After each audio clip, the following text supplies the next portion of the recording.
ladies and gentlemen, welcome back to Sober Sitdown. This is your host, Scotty Stuch. Today we're going to be talking about something that I think needs to get brought up. It's just people don't have enough acknowledgement about it, not enough education, and it can never be brought up enough, and that's fentanyl awareness.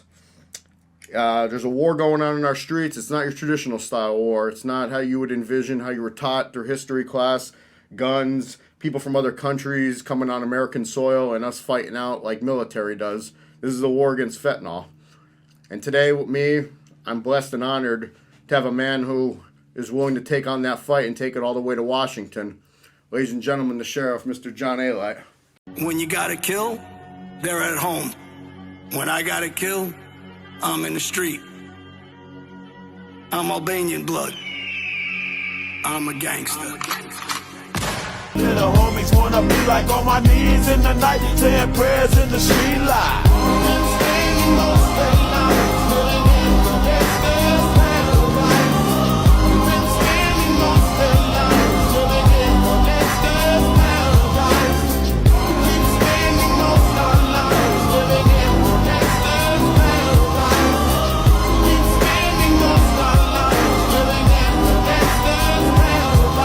Look at the situation they got me facing.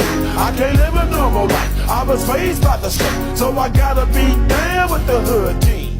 Too much television watching got me chasing dreams. I'm an educated fool with money on my mind. Got my tin in my hand and a gleam in my eye. I'm a loped out gangster, set tripping banker, and my homies is down, so don't arouse my anger. Fool, their thing. Did somebody say, did you kill Johnny Gabbett? Bruce got her up. Paul G, Nicky Pasquale, Kenny Nicole. Yes, I did. I was loyal to the mob. They betrayed me.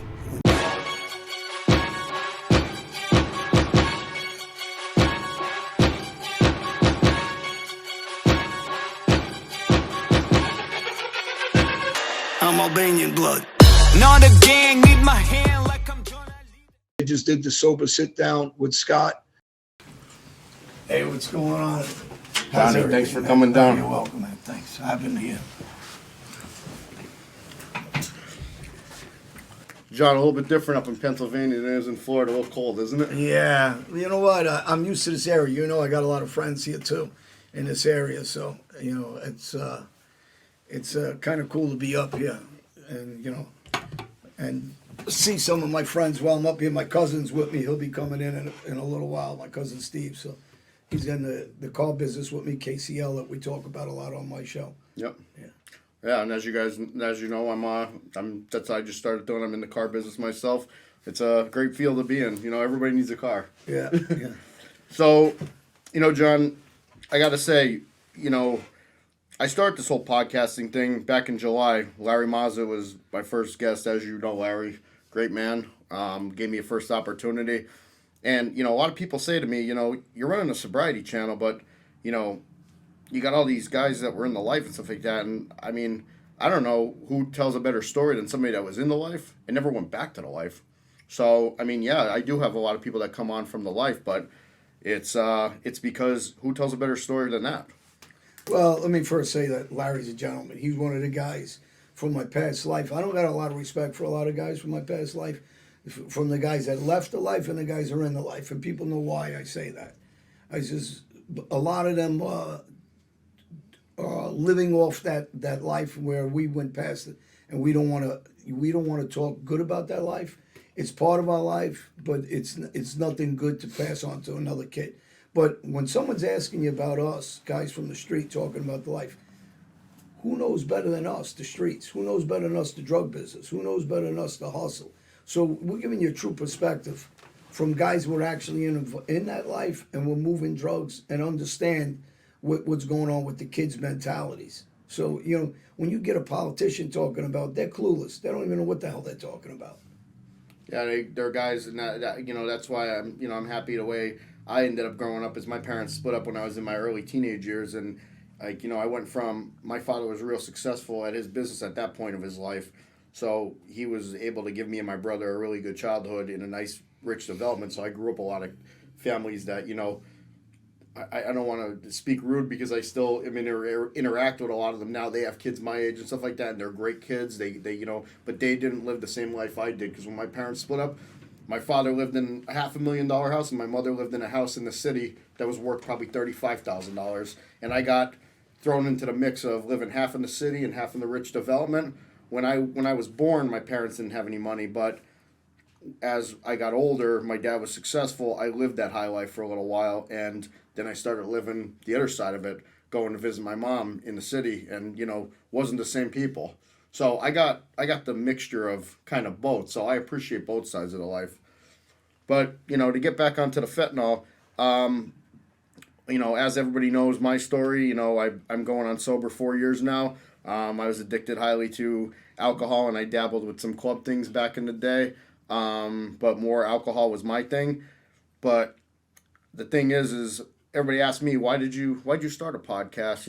Like what got you into podcasting? What got me into podcasting was about 2 years ago when you had the John and Gene show. I couldn't get to meetings when I was first getting sober. I was a truck driver. I was going up and down the East Coast working 18-hour days. I didn't know where I was going to end up at nighttime. So I'd be, I watched you on Valuetainment. I watched the John and Gene show. I started watching some of Michael's content. I started watching some all different inspirational content, and yours really stuck out to me and more or less kind of pushed me to where I'm at today to want to inspire others of change. And it's never too late for that change. Well, I think that, when I first started the genre of the mafia on YouTube, nobody was talking about it because people were scared to talk about it. I started talking about it, then you got every different guy that would come in and start talking about the street, which they didn't understand the street. 3/4 of these guys talking about the street are just reading something. They're whatever they want to so-called call themselves, some sort of journalist or whatever, a podcaster, but they never lived the street. They really didn't understand it. But I gave them the confidence not to be afraid to go out and do it. So when they started talking about the mob stuff, they talked about the perspective of glorifying it. I talk about it as the rat-infested mafia. And that starts off and with the history of Lucky Luciano, who got caught selling heroin and ratted. And these are facts of the mob. And then you have Albert Anastasia. And I spoke about this the other day about Reels when they threw him off out of the hotel window and flying out of the hotel window as a witness of Murder Inc. Anastasia's best friend was Lepke. So Lepke went on a run, and Albert Anastasia ratted him out, walked him right into that. So that's the real history of what goes on. And then you have the continuation, for people that don't know, of every mob boss that ratted. And I go from, and I've said this over, Joe Messina ratted, he wore a wire. Not too difficult to find out where he lives right now. I know where he is. But the Bonanno family does nothing about it. And then you got Sammy Gravano who ratted. He stands in Arizona. Everybody knows he's there. They do nothing about it. John Gotti Jr. ratted. They gave him a pass. He's out in Long Island because his father. So there's an excuse why these guys. So you want to be gangsters, but you don't want to go to jail. You just want to play the role as a gangster, but you don't really want to do anything. None of these guys are putting pistols in their hand because they don't want to go to prison. They don't want to do the work. They just want to have the image and run around and tell people, or they want to be what I always call myself a lion, right? Because I go against everybody. I stand alone. These guys are weak hyenas. They need 20 and 30 of them to feel they have balls. You'll never see one of them come up to you alone, ever. It's just because they're cowards. They don't really put in the work. So I try to show when I did my mob history, and I do the show, and I still do shows on the mob, but I don't do it on a perspective of speaking highly of the mob. I speak the truth. These guys never did no work. I was a very active guy that did a lot of work, and a lot of work by myself. These guys won't talk about that. Now, the bosses of the mafia right now have great lawyers, all of them. I'm not concerned about what the public thinks. They know exactly what I really did do. And I look at them and I just look at them as weak individuals that need groups, and they have these little minions that run around and go get their car and clean their car, and they want that image of the old mafia back in the 60s, 70s, 80s, and 90s without really performing. Most businesses you got to perform to be successful. This is the only thing you don't have to perform. You just got to get dressed up, run around with 10 guys, smoke a cigar, and pretend that you're a gangster. So you're a good actor is what goes on. So I don't have respect for them, and I talk the way I talk. I always say, there's no way, the icons like back in the day, like Don Carlo Gambino and all some of the guys that went down in the greats. With the way technology is nowadays, nobody can pull off what was pulled off back in the day. And, anybody that would want to get into that life right now, it's going to be a short-lived life. You're going to get caught. If they're going to do something, but they don't do anything. Yeah. So, a lot of these guys are running around and doing something dumb shit. Right? Everybody's a bookmaker. Everybody and their mother, every corner is a bookmaker because it's something serious. Every guy that are doing something stupid with credit card frauds. But they're not gangsters like we were gangsters back in the day. When we were gangsters, that means if you really want to be a gangster, they got 15 rats in the Bonanno family under Joe Messina. They all ratted. So where's the new Bonanno family leadership? Why isn't anybody doing anything? Well, Vinny Gorgeous got life in prison. Nobody gives a shit. Vinny's gone. They don't do nothing. Their excuse is, we're a little busy today. We have nothing to do. How come you didn't do your work and go get the guys that ratted? Why aren't you doing your work in the Gambino family and going after Sammy or John? What's your excuses? They got no excuses. This is why there is no mafia. The whole Colombo family after the war in the 90s all ratted. The whole family got dismantled. You got the Chin's whole family. After he passed away, you got his grandson and the rest of them. They're all ratting. These guys don't do work. They can't even take care of their own inner family. You got Ralph Natali and Philly that ratted, and Leonetti, boss, underboss. No one goes, finds them. No one does anything. You had Al Diarco with the Lucchese family prior to that ratted with that boss. And I'll go on with all these guys, right, from each city. Chucky Porter in Chicago, in Pittsburgh. Nobody's hitting any of these guys. Nobody's hitting the guys besides them are ratting. Nobody's hitting. So what kind of mafia are you? You're just a group of mafia, like a gang, that you want to jump a guy when you see him? You want to do it because you're cowards? Because none of you want to go do the time, but you just want to pretend and tell a girl, hey, I'm in a mafia. Because that's basically what they do. They're going to run around to broads and tell them that they're gangsters. I'm a gangster. I don't shoot nobody. I don't kill nobody. I don't stab nobody. Oh, and I don't go to jail. And if I do face 5 years, I'm going to rat like everybody else. And they wear wires when they're getting straightened out. That's the mafia. Well, I expose it. And I know that as long as you're not committing violent offenses and you have some information to give the government, if you're doing all stuff that's just like you said, credit card fraud, bookmaking, stuff like that, they're going to give you a slap on the wrist and they're going to take all the information you give. You're not going to do no serious time if you're not committing violent offenses. Yeah. They cut you a huge break. So that's where it separates, like you said, the wannabes from the real tough guys. Well, there's an Albanian guy that did 30-something years, Alex Rudash. For people that don't know, I said they made one mistake.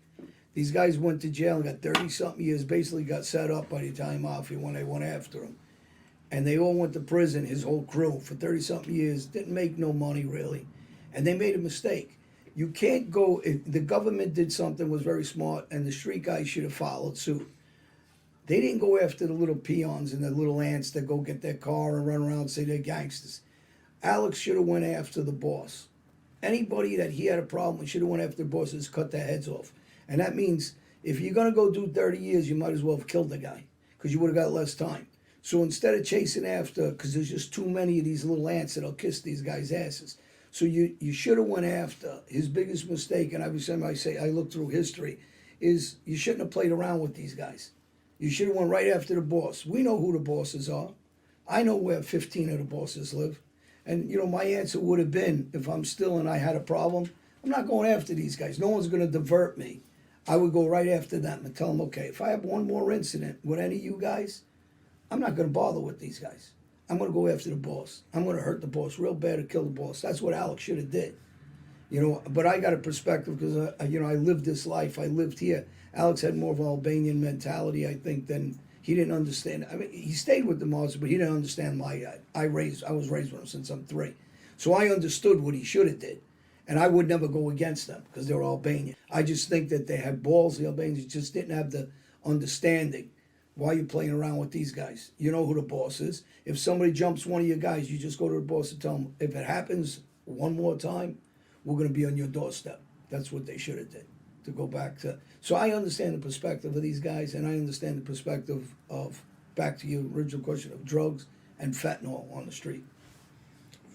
Yeah, I mean, I would say, as far as the podcasting goes, you were the pioneer of the mob genre. I mean, you brought it to the YouTube platforms, and now it just there's like embers left of what's left of it. I mean, most of the guys out there are just telling fake stories. They're glorifying it, making it more of a Hollywood theme, and then you got the basement trolls that are just coming up with their own content, and they got their other basement trolls watching it, and it just turns into this big whole nonsense thing. So, as far as like what got, like, I want to explain to our viewers today, for the people that do know you and the people that don't know you, what got you out of the mob genre and got you onto fentanyl awareness? Because when I first went into the mob genre, I was telling some stories, and then later on I brought with Felix, the young guy, Levine, that was very close with me still. And I brought Gene Borello in, and, we were telling funny stories and good stories, but we had positive message. We were bringing in doctors for mental health. We were bringing in religious leaders that were going to jails.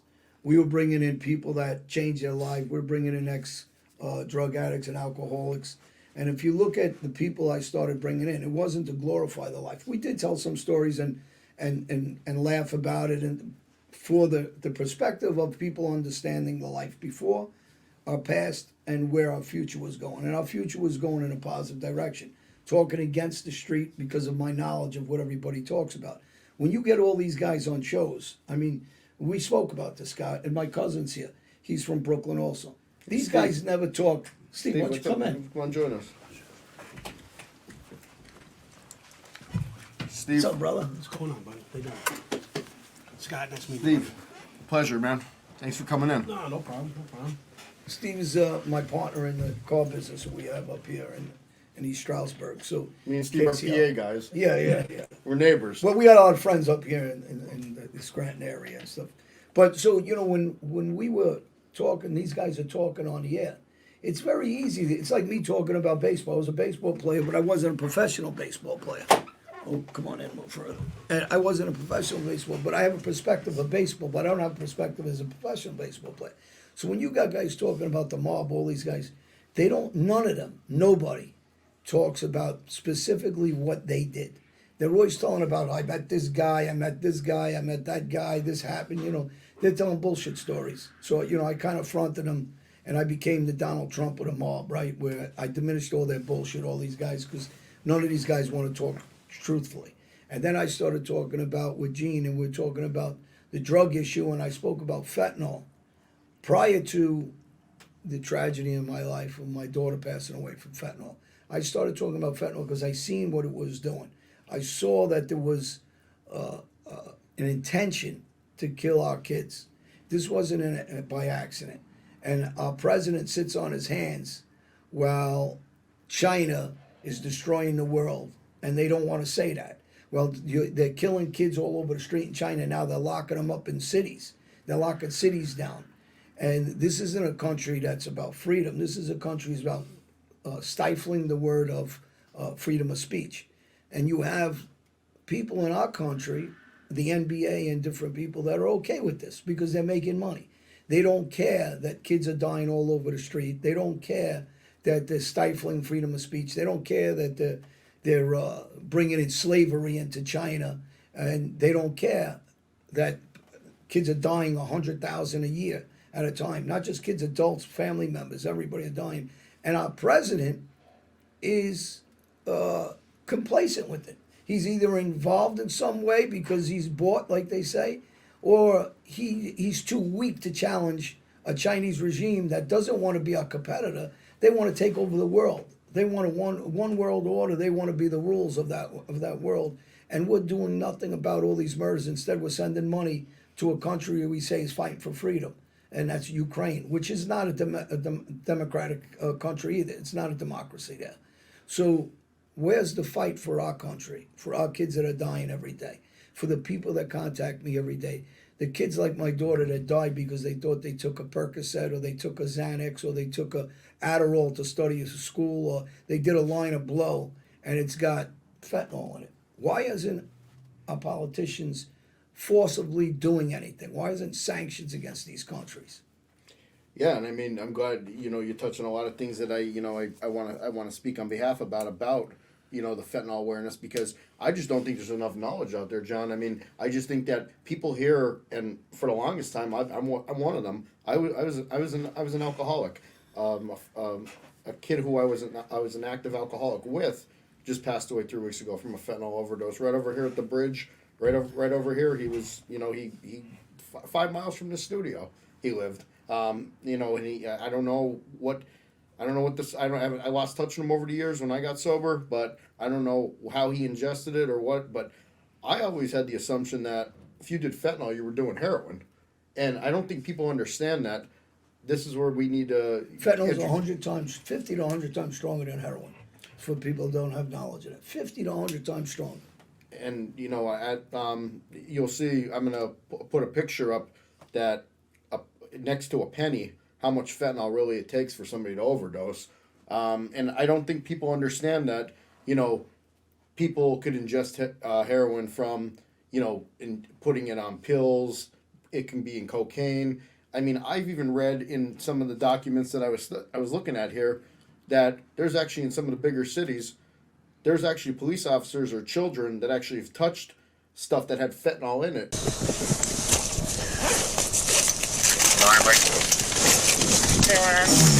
Damn it. We notified you to have a few extra official info.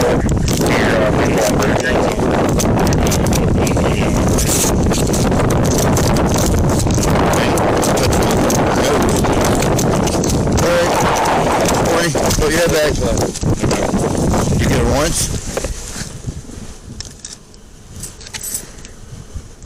47. Nice. He's ODing. Narcan.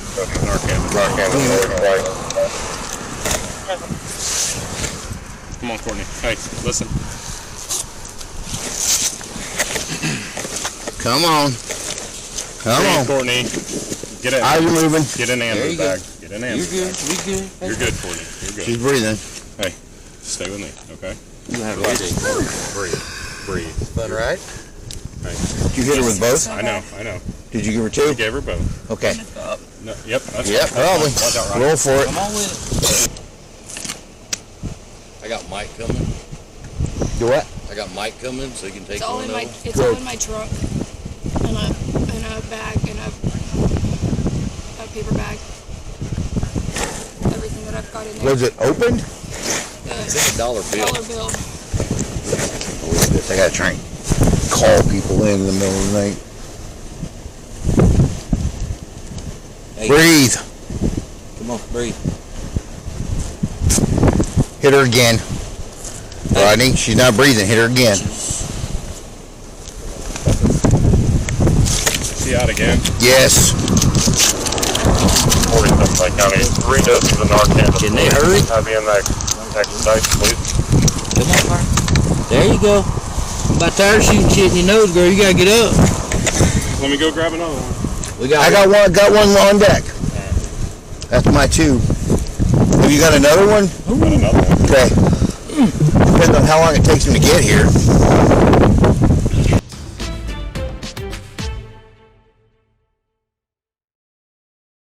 And actually overdose from it. Yeah. Little babies and stuff that were in a house. There's a new drug they're mixing. It's like ketamine. It's similar to ketamine. It's stronger, and they're mixing it with fentanyl now. So it even makes it even more deadly. And somebody like my daughter that had 6 Narcans given to her, and they got her heart beating, but she never woke up again and passed away. The Narcans don't work for this new drug that they're using with fentanyl in conjunction. It takes no effect. So now it's even getting even more dangerous. And you got to say to yourself, is this about what exactly? Is it almost like intentional population control, and we're okay with it coming in? And our government, I mean, because this is a war. They're talking about gun violence and shootings in the street, and they're trying to take the Second Amendment. You're talking about a 0.5 or 1/4% of killings, and I believe those killings, so people know illegal killings, gun use is about 15,000 a year, right? Big number, but not a huge number.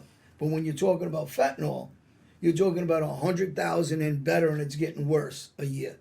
So why isn't there a fight and war against fentanyl in a different manner, against China, who has 165,000 chemical labs that are bringing in fentanyl into this country, right?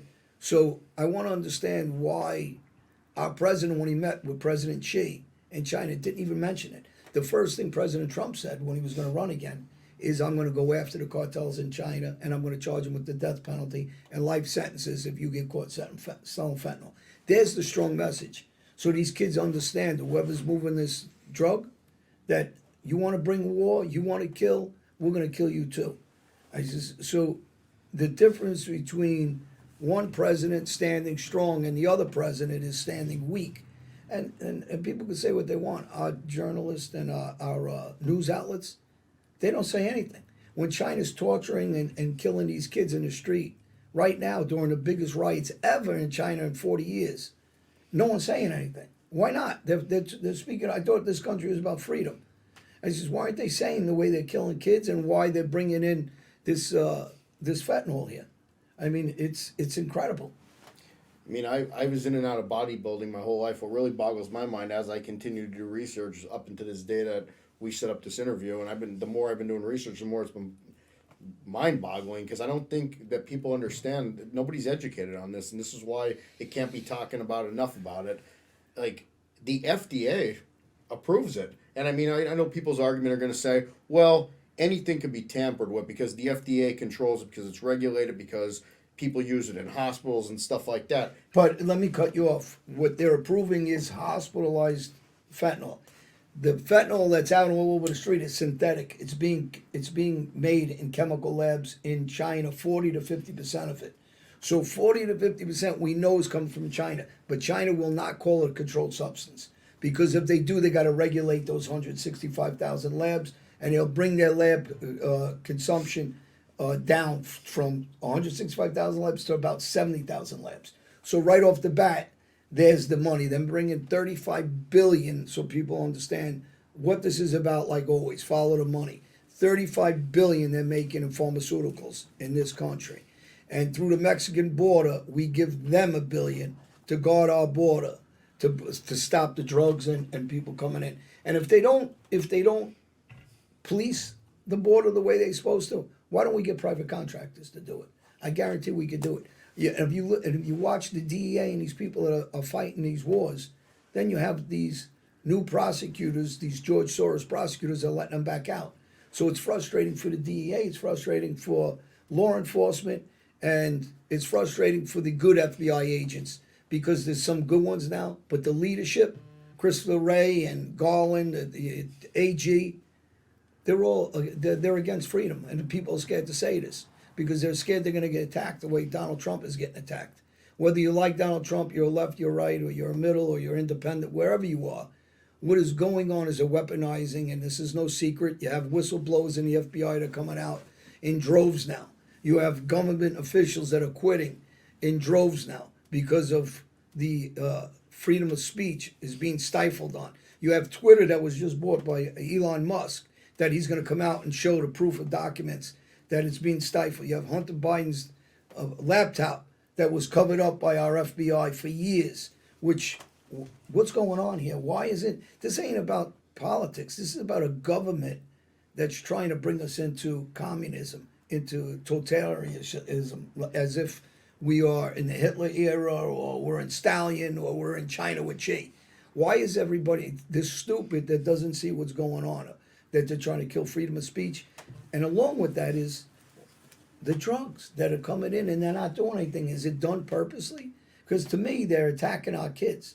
And you know, in every which way, they're attacking our kids. With the new ideas of kids stay away from parents.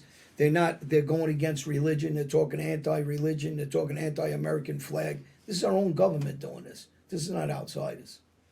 And people are, I mean, I seen it firsthand. I mean, people are rewarded for not getting married. It's untraditional America. I've watched numerous things with Trump. I mean, I personally like what Donald Trump did. I'm not Republican, Democrat. I look for what's going to be best for the future of America. That's what I look at. Or your individual. You want your individual rights. Listen, let me tell you about the kids in society, right?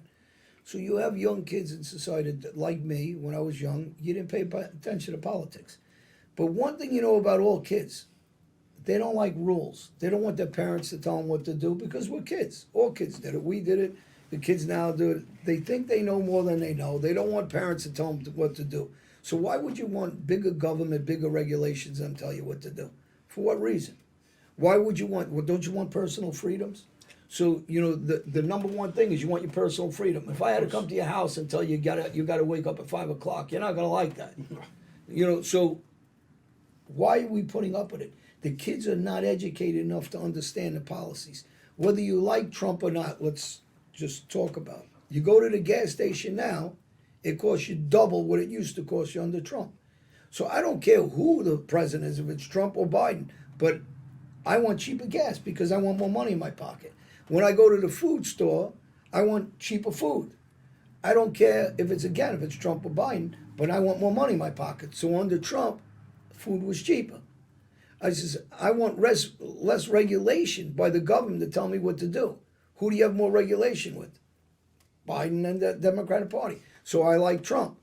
Under Trump, I didn't have to worry about sending our tax money to Ukraine for a country that's not part of NATO, is not fighting democracy like they try to sell, the journalists try to sell on TV. It's not even, they're not journalists. This is why people are sick of them, they're fake news. This is a country that had the worst economy in all Europe because of corruption, that had the most child trafficking in any country. It has a leader that had 25 chemical labs in their country, and they talked about Kanye West as being a Nazi. But you have Zelensky that has Nazi fighters in Ukraine that we don't hear about. That he admitted that he has 20% of his fighters are Nazi fighters. But yet we're sending billions of dollars are not accounted for. And that's our money, the money that could go to fight for fentanyl. And again, we're going to watch because I do feel bad for the people of Ukraine. But I also feel bad for my kid, my daughter that passed away, my other kids, and the other kids in this country. So you have to choose what comes first. If somebody comes in a room, so for the people in Ukraine and Russia, somebody comes in a room to shoot us in the head, you're going to save your family first. So all those news people that go up on TV and they talk about this nonsense and don't care about the United States first, until it's their family. When their family has a problem, like Nancy Pelosi's husband Paul just got cracked over the head, all of a sudden you want to talk about law and order. No, you mean law and order for the rich, not for the kids from my neighborhood that are getting killed every day and no one gives a shit about. So when we talk about the inner cities and the regular kids, the kids that we grew up with, the way we grew up, no one gives a shit about them. But if it happens to a rich person, and I'm not talking about politics now, because they just happen to be political people, but then it's a problem. They want to talk about crime. But those are the same people that defunded the police. So my biggest catchphrase now is not defund the police. I'm pro-police. Defund the politicians. Everybody get used to saying it. Defund these corrupt politicians. Go after them with RICO laws like they go after the mafia in the past. Knock them down, knock their heads off, put them in prison, lock them up for life for everything they're doing, destroying this country. It's a criminal act, and it's an organization. And the deep state is corrupt, and everybody knows it now in this country. We need to defund them. Our elections are garbage with harvesting ballots, and we're no different than China, Cuba, and Venezuela. I mean, I don't want this getting flipped on people that, you know, these extremists or anything like that, but what we're talking about right now is nothing political other than the truth, and people need to hear it. This content for the Sober Sit Down is educational purposes for people to understand the truth. And if you don't want to listen to what we have to say, that's fine. You can keep, because there's lots of people out there with the blinders. But my father was in business for 37 years, and it's public knowledge. And I mean, Steve, you're an independent business owner. It's never been so hard the past few years to run a small business than it has. Sure, my dad got behind on some taxes. Who doesn't?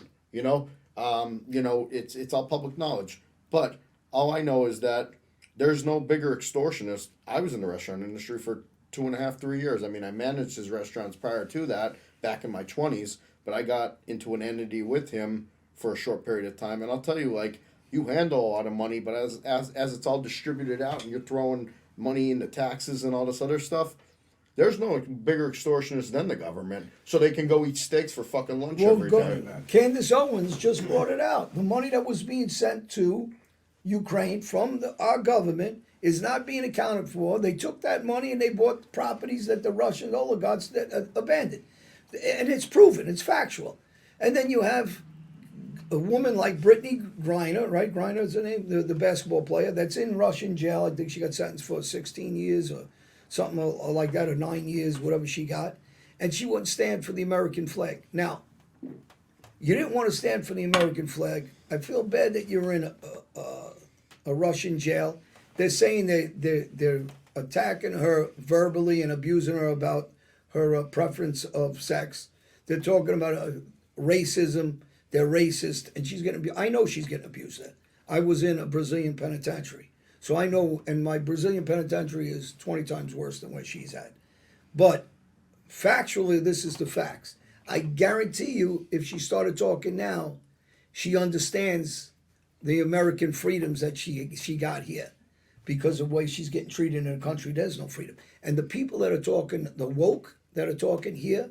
And they got, and you know, if you really believe in what you say, why aren't you saying anything about Russia? Why don't you fly over to Russia and see how that is if you talk like that in those countries? Let's see how you handle it if they do what they're doing to her or what they're doing to the people in China. Let's see why, you know, the problem I have with all of them is Coca-Cola's in China, right? The NBA's involved in China. They're all involved with China. Meanwhile, they're slaving people. Why are they okay with that? My favorite basketball player that's got a big mouth from Cleveland, what's his name? LeBron James? LeBron James. Oh, yeah.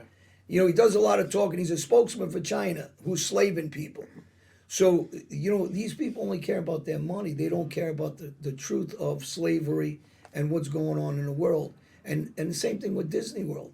Disney is in 8 or 9 countries that they'll kill you if you say you're gay. They will lock you up. They'll beat you up. So why isn't all these people in the United States here? Why aren't they talking out about that? Force Disney to close in those countries. Force Coca-Cola to stop selling their Coca-Cola to those countries.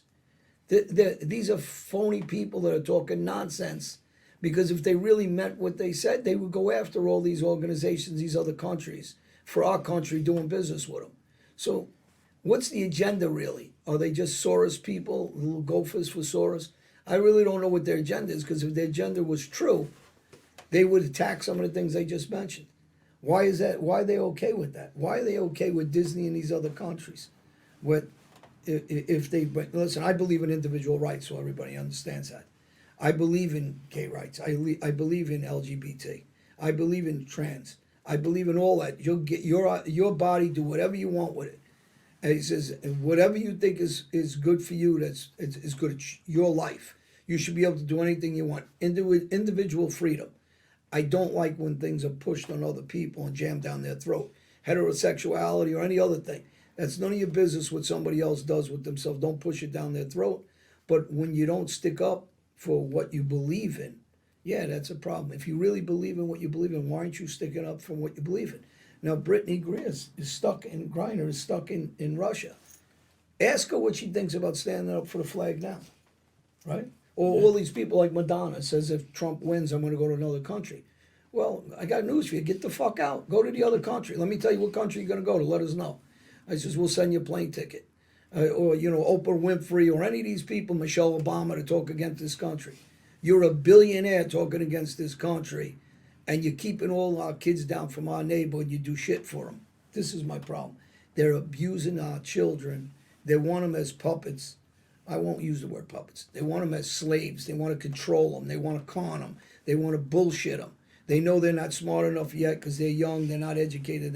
They don't know enough of the policies in the United States right now, in this government, how they're abusing them. Same thing they're doing in the border. They're letting everybody in this border, and they're acting like they're doing a humanitarian justice for these people. No, they're not. They can't get a work visa for 4 years. They're sleeping on the street, defecating on the street. They're dead broke. They're being prostituted. They're being murdered. Their kids are being trafficked. Their families back in their countries owe the cartels money. Who use bullshit? You're bullshitting people that don't know any better. You know, and this is the problem. This is the biggest problem. It all breaks down to the agenda. I mean, I feel as though that I had this conversation with a coworker yesterday, and I feel as though that entitlement's at an all-time high because of the way democracy is running the country, and I just feel as though that why should I? And once again, I'm saying this because I'm a very fair person. I don't judge. I don't see color. I don't see sex. I don't see religion. I see equality. You have a political party that wants to end racism but promote diversity. Well, because they're brainwashing. The idea of what they're doing is to divide, division politics. Is every category this administration is doing is to divide. They're brainwashing our kids. If you read a book on socialism, I advise everybody read a book on socialism. Read a book on Hitler. See what Hitler did. He didn't all of a sudden just the first day start killing Jews. That's not how it worked. He slowly dehumanized them. And they're doing the same thing now. This administration is purposely trying to make these kids lazy. There's purposely giveaways. They're talking about giving free college to some of the kids. Why not talk about giving away the free for people that were ill and sick and dying and cancers and hospital? You want to give away free money? Give it to the people that can't pay their bills not because of their own choices. They got sick. Their family members got sick. Their children got sick. And you got women like Kim Kardashian that married Kanye West, Ye West. That's the father of your children. If he's such a bad guy, why'd you marry him? You have children, stick up for that man. Even if you disagree, don't let the government attack your personal relationship with him. And whatever he said or didn't say, I'm not dissecting the meaning because I don't, or the people that said every word that comes out of somebody's mouth can be changed around in 20 different directions. So all of a sudden a black man's a white supremacist. Please. I just said, well, how stupid is everybody at this point every time they attack somebody? So now, again, you're going after a black man. But they won't talk about that. It's just they're attacking him because he's not following them. And how and what he said exactly, I bet you can get 20 different professors on there to say he meant something different the way he said, whatever he said. I don't know exactly what he said. How is he a white supremacist when he has kids with a white woman? It's ridiculous. This is the problem. They are attacking like a communist country does to everybody that's against them. Anybody that's against them, it's like Elon Musk. He was a Democrat. He wasn't a Republican. And so, the Democratic Party is the one that slaved people. People need to get educated. Go listen to Malcolm X. I says, and I'm not saying that every Democrat is bad or every Republican. To me, it's rich and poor. The rich are trying to control this country and control the kids that are coming up, and they're trying to control them by saying, here's a couple of pennies. Stay in your neighborhood, stay in your lane, and this is all you're worth ever in your life. And they're controlling, trying to make them lazy. They make them complacent. I mean, you're rewarded now. I mean, like when I was coming up, when I was young in my early 20s, I remember like being in fear if I didn't have a job. I didn't know how I was going to pay my bills. It would actually get me anxious and give me anxiety. Like, if my dad lost his business, or if if things get to a point where I can't make the money I need to survive working at his business, I'm gonna have to go work somewhere else. And if I put in overtime, am I gonna get taxed too much working overtime? The money I gotta make extra, like how am I gonna pay my bills? And I would actually worry about it. Kids nowadays. They don't give a rat's ass because they have safety nets all over the place. If okay, you want to quit your job, you're miserable, go ahead, quit it. You don't need another job. We'll take care of you. We'll get you on utility assist programs. We'll get you on rent assist programs. You're rewarded for not working nowadays. And even like not traditional, like I said, people don't get married, they get more privileges. If you're not married and you have kids with another woman and you're not married, you'll get more privileges than if you're married. Yeah. What do you think, Steve? It's crazy. It's the truth, though. Yeah, it's the truth. It's abortion rate in the black community is 50%. Why is the government pushing abortion rates? What are they trying to say? You tell me that ain't racist? You're trying to slow down the birth rate of a child if he comes from a minority family? Is that what the idea is? Why isn't anybody seeing this? I really don't understand. Like when you say my body, my choice, right? people that took vaccines now are proven are dying more than the person that didn't take vaccines. That's a fact. So why aren't they talking about that? But if those same people saying my body, my choice, why isn't it my body, my choice when it comes to vaccine? If you're saying that with a baby, and we're going to go into, if you go into an abortion, you're talking about abortions, if we talk about abortions, those same people that are all over the street saying my body, my choice, why aren't you saying that with a vaccine? The double standard of their thinking is insane. They're not even making even a little sense of what they're saying. So if you think that in one way, how can you not think that in the other way? So then you're full of shit when you say my body, my choice.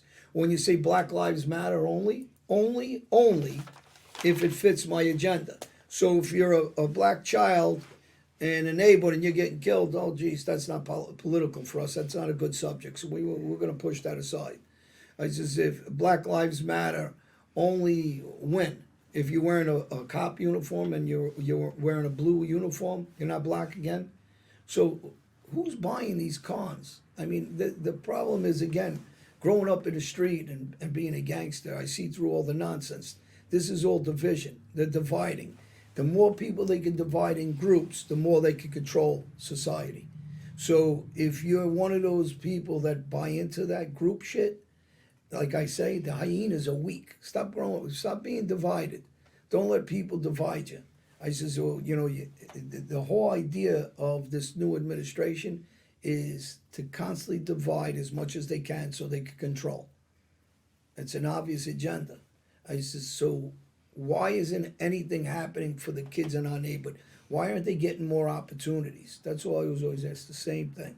They don't want handouts. Stop giving them handouts like they're suckers and they ain't worth nothing else. Give them opportunities. Give them educational opportunities. Give them job opportunities. Give them opportunities so they can be successful in life. I mean, it's, I feel as though, a lot of this generation coming up and, the generation that's in like their, 20s, I don't want to label, but, I call it like I see it, and I'm, I have my right to my own opinion if everybody else wants to say their opinion. So I feel as though that like we live in a time now where there's a lack of accountability, actions without consequences. That's why you get a lot of these guys that come on here on these YouTube channels and stuff like that. They rattle off their mouth because they know they're not going to leave their basement. They're not going to leave their house. They're living on DoorDash, living off the government, running their mouth. They never lived that life. They don't, and people get away with that nowadays. That's why, there is no consequence to action. You see them attack me? Right? You see them all the time.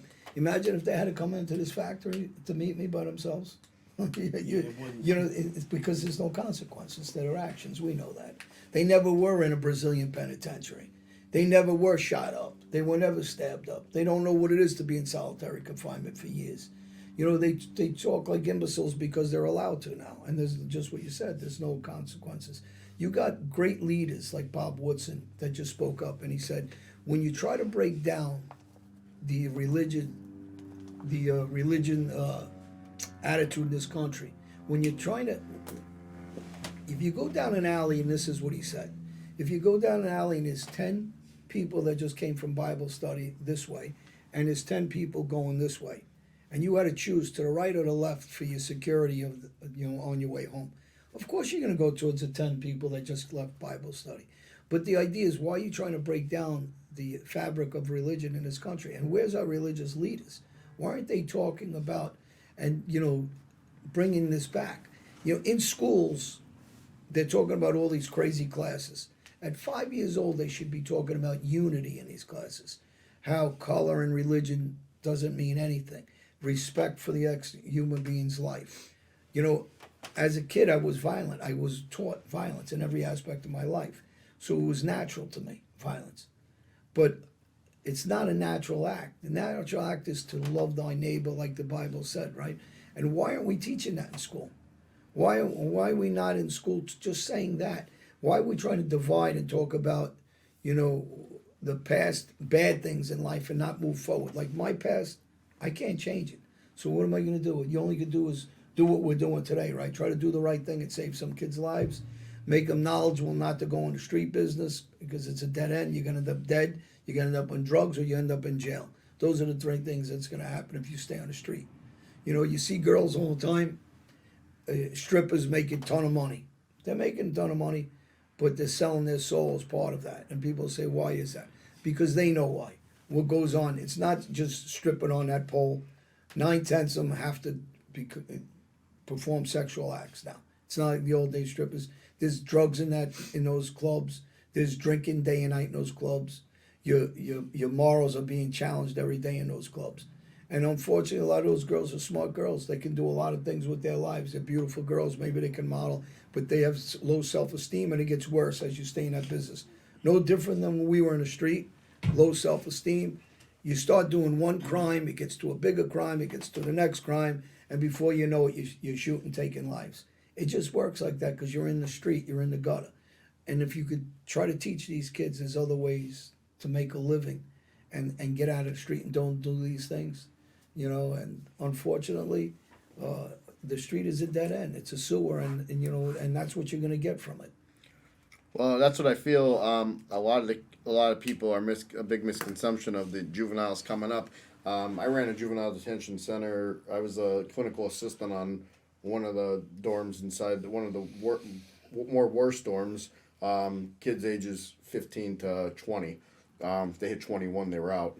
All from inner cities, Philadelphia, Washington, D.C., Baltimore, parts of the boroughs of New York. I had kids in there from arsonists to murderers, and it was hard for them because of the way things are nowadays. It was hard for an African American inner city kid to trust me, but I would always preach and tell them, don't judge somebody because of color of skin. You don't know, I have this job, but you don't know what got me to this job. You don't know behind these eyes what I've seen, just like I don't know what you've seen. So don't judge people based upon what you assume. You think I'm some kid that came from a small town. You don't know what I've seen. You don't know what I've been through. I've been in sections of town. I had guns pulled to my chest. I've been doing something that I shouldn't have been doing. But I don't need to preach it. I don't need to prove myself. It's already took place. It already went down. I'm here to tell you guys need to understand that. And a lot of them say, well, they say, Mr. Scott, I already ruined my life. I got felonies now. I can't get a real job. I have no future. I got to go back to the streets. And I said, this isn't 15, 30 years ago. There's so many opportunities, and this is what the kids need to understand. And the government makes them, you get out of prison. We're gonna make you, digging ditches for, $12 an hour on a construction thing, or holding a stop sign, flipping it back and forth. But it doesn't have to be like that. You can go right now, sit in your house, and you can go take a certification online for 6 months and learn how to build a website. You know how much those people make that work remote from their house, building websites, learning how to code, there's so many things you can actually learn from literally your phone. You can start a podcast from your phone. You can make money off of podcasts. You can design a clothing line. There's so many things that's available for legitimate business. You can learn a trade, and you can start flipping properties. There's so many ways to make. Well, the problem is they got to follow positive, influences and leadership. This guy, I don't know if you watch Leo Terrell. Do you know who that is? Leo Terrell, he wears the hat. Leo 2.0 or whatever? 2.0, right. Yeah. He's he's an inner city advocate. He's an attorney. Very, very intelligent. Actually, he used to be a Democrat. He's a Republican now. And it doesn't matter what side of the road he's on. But this is a guy that talks about opportunities in life for kids from the streets, any color. He's a really nice guy. He's very, he laughs a lot. But he understands that when you're trying to break down a kid's psyche and you're trying to make him lose the confidence in himself, and that's what this government, for some reason, not some reason, I know what the reason is, because they want socialism. This is what they're advocating for. This is one of the reasons they don't want Venezuelans in this country or Cubans, because they know what socialism is and communism and dictatorships. So they want to send those people back to their countries when they come here. They only want the people they think they can manipulate. And young kids are the easiest source to manipulate, just like we manipulate them as gangsters. I got manipulated as a kid, and then I manipulated kids also, because you want to recruit them. You want them to go into the street and do what I used to do. You want them to be able to shoot when you tell them to shoot, rob when you tell them to rob, hurt guys when you tell them to. And the only way to do that is to influence them with bullshit. right? The same way I got influenced with bullshit, and the government's doing now the same. When they handed out this money and said stay at home, you're going to make more money staying at home. There's an agenda there. The agenda is not to make you successful. The agenda is to make you lazy, to make you dependent. And the more dependent you are on this administration, the more you need them. And that's why they're letting all these people in this country. They know they need them because they're forcing them to need them because they can't get a work visa for 4 years. So this is the agenda of control, and this is how it started off in every communist and socialist regime. It doesn't start off quickly. It starts slowly. It's the breaking down of family, the breaking down of religion, breaking down of finances. And the rich want to stand up top, like the Obamas. I don't care what color they say they are. They're rich. They stay in, the beginning he was a white man with a white grandmother, his white grandmother anyways. Then he became a black man, and then he became a very rich black man, and he forgot about the black men in Chicago. And then he talks about the poor me, or Michelle Obama does that a lot, the poor me. Well, if we're in a racist country, I want to know how a black man, or whatever he is, white or half black, how he got elected by 350 million people living in America. So if it's only 12% of African American in this country. So obviously we're not a racist country. And, no country is perfect.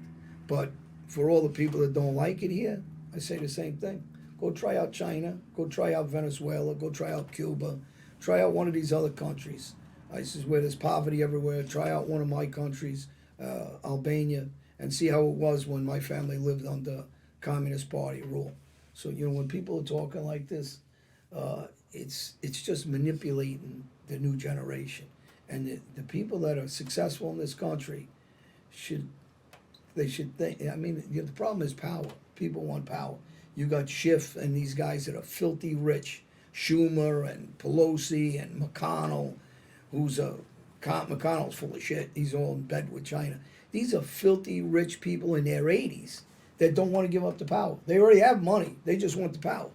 And, then Oprah Winfrey or Whoopi Goldberg or Joy Reid or Joy Behar, I can keep naming them, right? They're all rich, and they sit on their perch, and they don't give opportunities to these kids in the inner city, whether they're white, black, Hispanic, Arabic, Indian, we can go on. Bangladesh. Why aren't you helping these kids get opportunities? Why don't they teach how to manage credit in high school? They never taught anybody how to manage credit. You have to singly destroy it. I mean, the thing is like the problem with, I feel as though government, and not to get too political about it, but you have these people who were handed jobs, their parents were in, in the House or on the Senate and stuff like that. And they don't know what it's like to, sit there and worry on the weekend when they're sitting at home and wonder, well, if I pay the water bill on Monday, I'm not gonna be able to pay the electric bill. If I pay the electric bill, I'm not gonna be able to pay the water bill. So what one can we go without until I get my next paycheck? Or who could I borrow money off of to try and keep the lights on or keep the water on? These people are eating fillets for fucking lunch every day in Washington, D.C. And then you have idiots, and I don't want to get political, or like Ilhan Omar, who wants nothing to do. She wants to make this the most untraditional America that you can possibly make. And you let people like that sit in the Congress to try and make this an anti-American country where they don't want the kids to grow up traditional because they link back to, well, traditional America was racist. They didn't give women rights. They didn't give people that, were homosexuality or of a different race or religion, give them opportunities. Well, that's why I don't understand why we're promoting diversity when we should be unifying. How can this woman say, I believe she was from Somalia. She came here, she was on food stamps. She married her brother to get him here. She gave bids to her husband worth millions. This is why he said they need to be charged with RICO and they should go to jail. And now she's in Congress making a ton of money and she's talking against this country. Only because she's trying to control the younger generation. If she cared about them, she'd say, look at my life. I went from living in poverty, living on food stamps, and I became a congresswoman, became very wealthy. Partially because she's a congresswoman, but mainly because she's a thief. And she gave bids away to her family. and no one's arresting her. That's the problem. Because if she was a gangster, she would do 20 years for what she did. But the biggest thing is the maneuver, the con of not telling kids, hey, you can be me. You can get wealthy in this country. And if this country's so bad, why didn't you stay in your country? Why'd you stay in Somalia? That's what Let's I see understand. what a word would be there. That's what I can't stand about it, is like all these people that complain, like you said, okay, then make room for the people that want to be here and want to make this country better. Why can't, if you... Well, they don't really mean what they're saying. Yeah. She knows it's a great country. She just don't want to give up the power to anybody else. She wants to be able to control the masses. So this is all about power again. This is about they want to control. They want to sit up on the perch. So if you go to south side of Chicago and those kids are getting killed left and right, they don't care about them. They don't care what happens to them. They don't care about any of those kids. They don't care any kids in Camden. They don't care any kids in East New York, Brooklyn, Brownsville, or any other neighborhood. They just want to hold them down, use them, manipulate them, give them a couple bucks and say, hey, vote for me again so I can keep controlling you and keep you in those slave neighborhoods forever, because that's what they're doing. I'll tell you, I was in Brownsville with Hootie Russo 3 weeks ago. We were walking around, and he said, Stuch, watch, stay alert. Like, this is not a good section of town. Right. They should drop those politicians off and just say, hey, I want you to walk around the streets for a little bit. I want you to see what real America's all about. They don't have to, because they talk about defund the police and then they hire private security. They say take the Second Amendment, and they all got all their private securities with semi-automatic guns. So what's good for me is not good for thee. I mean, it's just the old saying. I mean, listen, these are gangster tactics. I say it again. This is my tactics. I mean, we grew up like this. They're not fooling anybody. They're fooling they're naive. They're young. They're easy to manipulate. You can brainwash the young like they do in other countries. That's their idea now, is to brainwash the young. I mean, how many times you grew up in Brooklyn? I just look at the difference. I just in Brooklyn from back when we were kids till now. Yeah, it's totally different. It's crazy. This is a jailhouse call. It's my son. So this is what goes on. Let's say hello to him on the air. An inmate at Northern State Prison. This call will be monitored and recorded. For customer assistance, correction, or complaint procedures, or to block future calls, dial 1. Thank you for using Global Tel Link. Hey, Jim. How are you, son?